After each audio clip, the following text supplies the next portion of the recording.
I'm going to show you guys the combo pieces of the Master Hyperion deck. It's pretty easy. You don't have to have all these cards in your hand, but it's really nice if you do, because if you do, then you have everything already set up.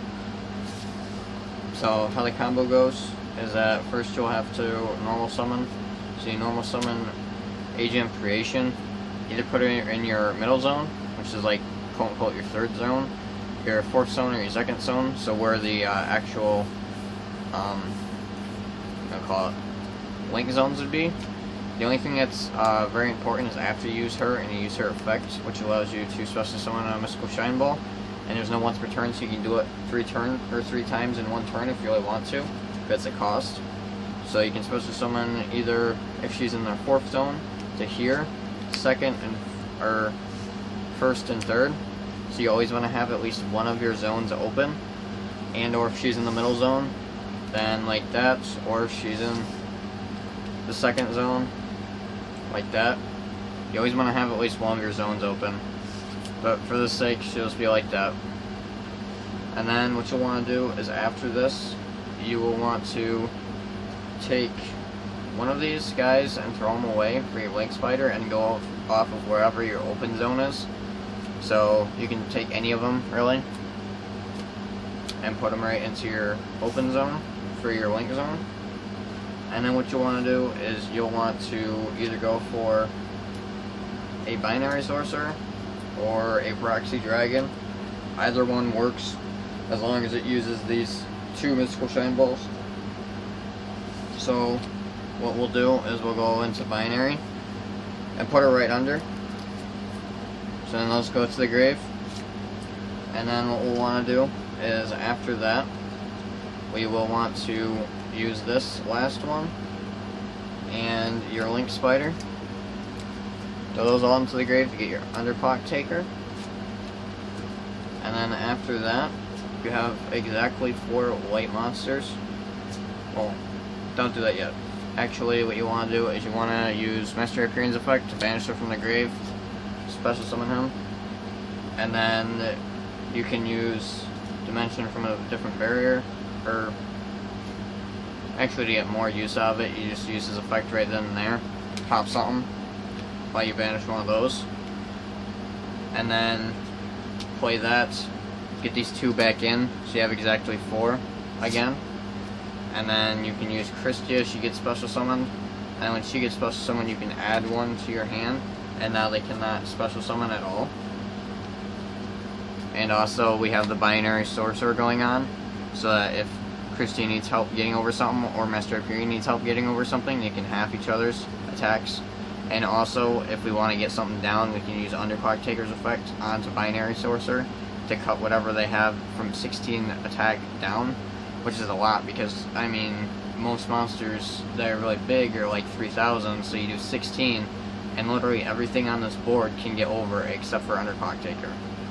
I mean, if they get rid of Underclock Taker, you're still fine, because you still have Binary Sorceress to go off of these, and they can't special summon, so not really like they're going to be able to get anything big on the field anyways.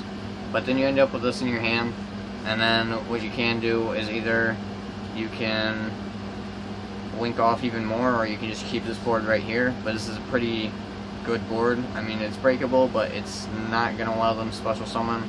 You can blow up 1 card each turn. These guys, if they ever need help, you can beat over basically anything in the game. And then also, this will cut stuff down. You can still beat over a lot of different things.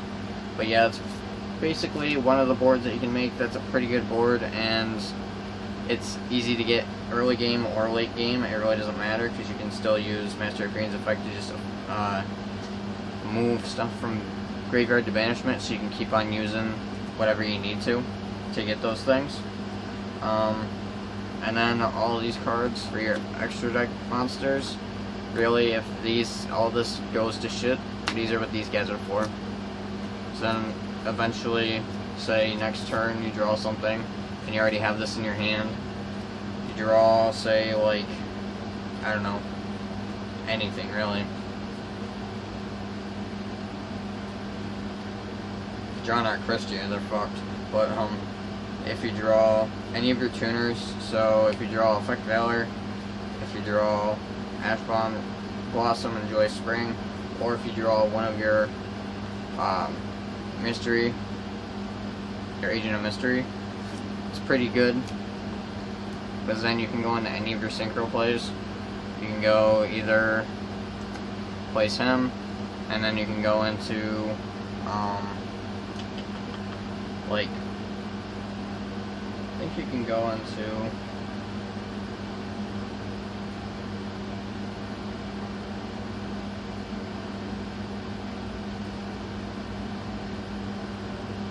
you can't really do anything right there, but if you go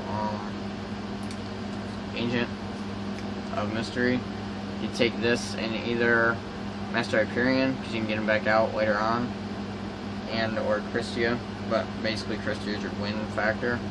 So if you go these two, you can get Spark Dragon out, which is pretty nice, and he's a pretty good 3000 beater as well, and he also has his own effects that you can use, the quick effects and stuff, to banish other synchro monsters. But you can either do that for a later game, or if you get Ash Blossom or one of these, you can just keep them in your hand. If you get something of this nature, you can play that, and then you'll get at least 2 more tokens, so you can go into more stuff. So yeah, it's kind of stupid of how much stuff you can do with this. But yeah, thanks for watching, guys. That's basically the lockout board that you can do with a Master Hyperion deck.